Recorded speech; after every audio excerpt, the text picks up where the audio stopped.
Bizim 2012 yılından beri de düzenli olarak yaptığımız siyer yarışmasını bugün yapmaya çalışıyoruz. Bugün tarihler 9 Şubat 2025'i gösteriyor. Biz bunun standını kaç ay öncesinden vermiştik. İnsanların Peygamber Efendimiz Aleyhisselatü Vesselam'ın hayatını okuyup, onu anlayıp, onu en güzel şekilde örnek alması için bunu bir yarışma olarak düzenlenmek istedik ki insanlarımızı bu konuda teşvik edelim. 7'den 70'e herkesin katılmış olduğu bir yarışma. Amacımız herkes Peygamber Efendimiz Aleyhisselatü Vesselam'ı öğrenip, onu tanıyıp, onu hayatına tatbik etmek. Bu aynı şekilde bir baba, bir anne, bir yakını, bir çocuk, herkesin örnek alabileceği bir şahsiyetten bahsediyoruz. Çünkü İslam dini Peygamber Efendimiz Aleyhisselatü Vesselam'la şekillenmiş. Biz Peygamber Efendimiz'i tanıdıkça, onun hayatını öğrendikçe biz de huzurlu olacağız, ailemiz de huzurlu olacak, aynı şekilde dünyada huzura kavuşmuş olacak. Bu minvalde biz de Ağrı'da böyle bir yarışma düzenledik. 7'den 70'e herkes katıldı. Katılım çok şükür elhamdülillah ciddi bir yoğunluk var. Merkez ve ilçelerde var. Şu an veliler de öğrencilerini yavaş yavaş getiriyorlar. Hava soğuk olmasına rağmen, her tarafta karlar da var. Hava soğuk olmasına rağmen veliler öğrencilerini getirdiler. Çoğu öğrenciler kitabı kaç defa bitirmişler. Bu yaşta Peygamber Efendimiz Aleyhisselam'ın hayatını öğrenip tanımaları, bunlara vesile olmak bizim için gerçekten çok güzel bir şey.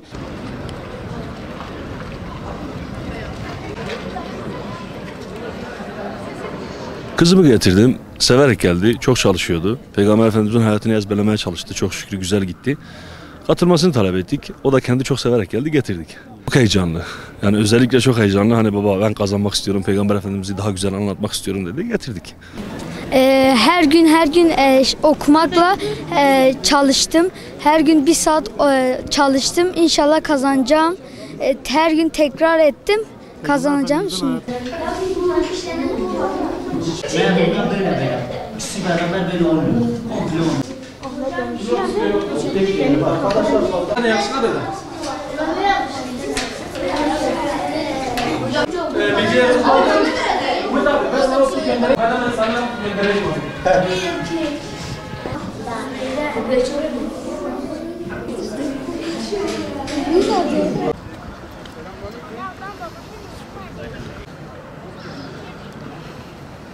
Öncelikle böyle bir organizasyon düzenlediğiniz için Allah-u Teala sizlerden razı olsun. Peygamber sevdalıları için söylüyorum bunu.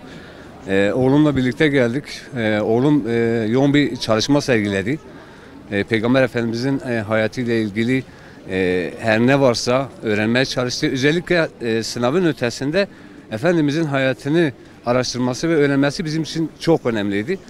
Peygamber sevdalıları platformu da bu duruma vesile oldular. Allah-u Teala onlardan razı olsun. İnşallah çocuk da heyecanlıdır. Yoğun bir çalışmadan sonra sınava girecek. Başarılar diliyorum oğluma. Bütün çocuklara bu arada başarılar diliyorum. Güzel bir çalışma, inşallah bunun devamı gelecektir. Yani sınavın güzel geçeceğini düşünüyorum. Güzel çalıştım.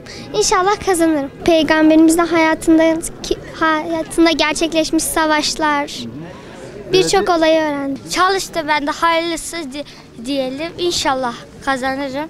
Heyecanlıyım. Evet, biraz var.